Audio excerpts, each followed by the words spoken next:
caucus is a big thing at General Assembly. It has become a phenomenon in the last few years. And there were quite a few youth delegates. So congregations had designated youth from their congregations to be voting members of the General Assembly. And they can be a powerful voice. One of the things that happened is we changed the bylaw about the makeup of the Board of Trustees for the Unitarian Universalist Association. They cut the numbers and they eliminated representation by district because it wasn't really representative of the whole of the faith.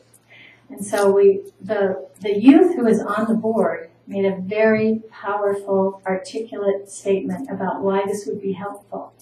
Right now, there is a designated seat on the board for youth, and he argued that we need to just open it to allow for greater diversity. We just need to have all the seats be open. So we'll see how that develops, but that was a powerful example of youth leadership. Another thing to deal with economic accessibility was online voting. So last year and this year at General Assembly, they had a pilot project, and they had about 50 delegates who were voting at home, watching General Assembly on live streaming, participating. About 25 or 30 would participate in each of the plenary sessions as they were able. And they voted online, and they got to participate in the debate. So with through Skype, they got their face on the screen, and they got to speak to issues during the debate. It was really cool. It was really cool. And so the vote came at the end of General Assembly to allow for official online voting from now on. They counted the votes this time, but they showed the count, but they didn't figure in the election. But next time they will. So any of us, all of us, can participate from home. And if we're designated as a delegate for this congregation, we don't have to be present. We can be present via computer. So that's a real opening up of accessibility. There were mini assemblies for the questions that were being debated and voted on. So those delegates who wanted to get better informed and participate in the framing of amendments and those kinds of things would gather at designated times and do most of the debate and the work ahead of time. And then it would be brought to the whole assembly for further debate and vote. And that's a way of moving things along more quickly.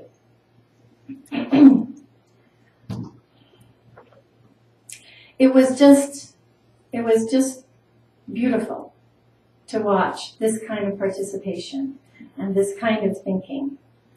One of the things they voted on was actions of immediate witness. So those are statements of principle made by the General Assembly on behalf of the faith.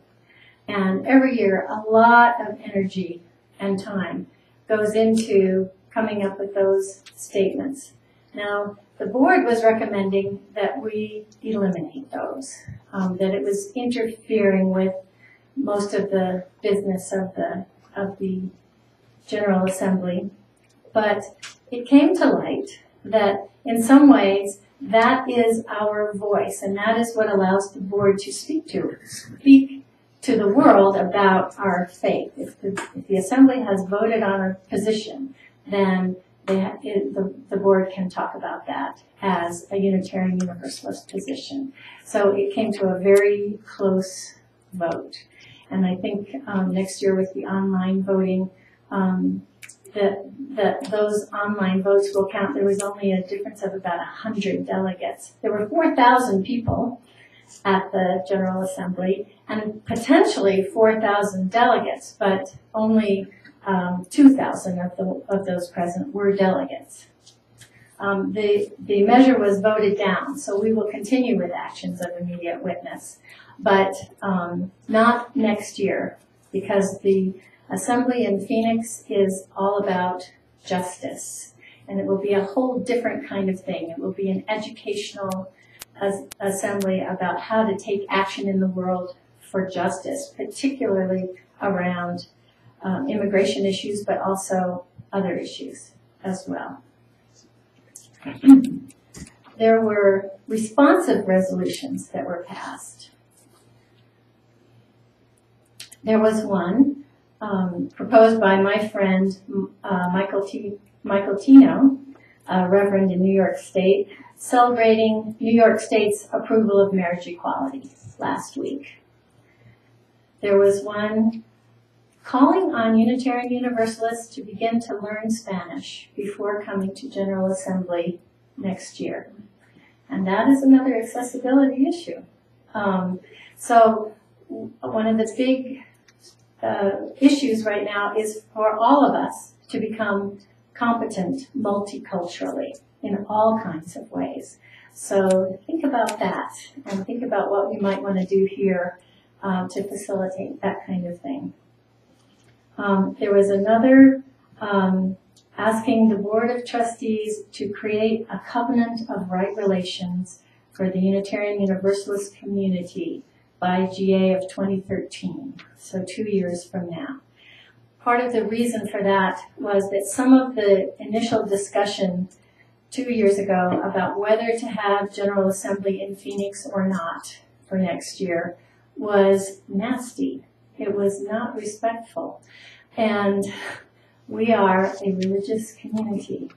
And so a covenant of right relations, just like the one that we are using in our congregation now, encourages us to remember to be respectful and open-minded and compassionate in our conversations with one another, especially where we disagree. And so there will be created a covenant of right relations for the Unitarian Universalist Association, and I applaud that. There was another one that was proposed and turned down last year and also this year to condemn the war in Afghanistan, and that was not passed.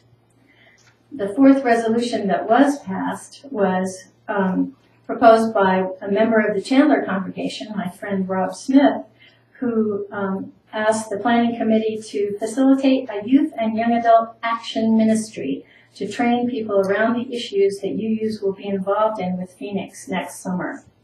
So already plans are underway for young adults to have easy transportation. They're organizing buses from all over the place, and a hostel probably at the Chandler congregation for young adults to stay without having to spend too much money. So lots of movement happening.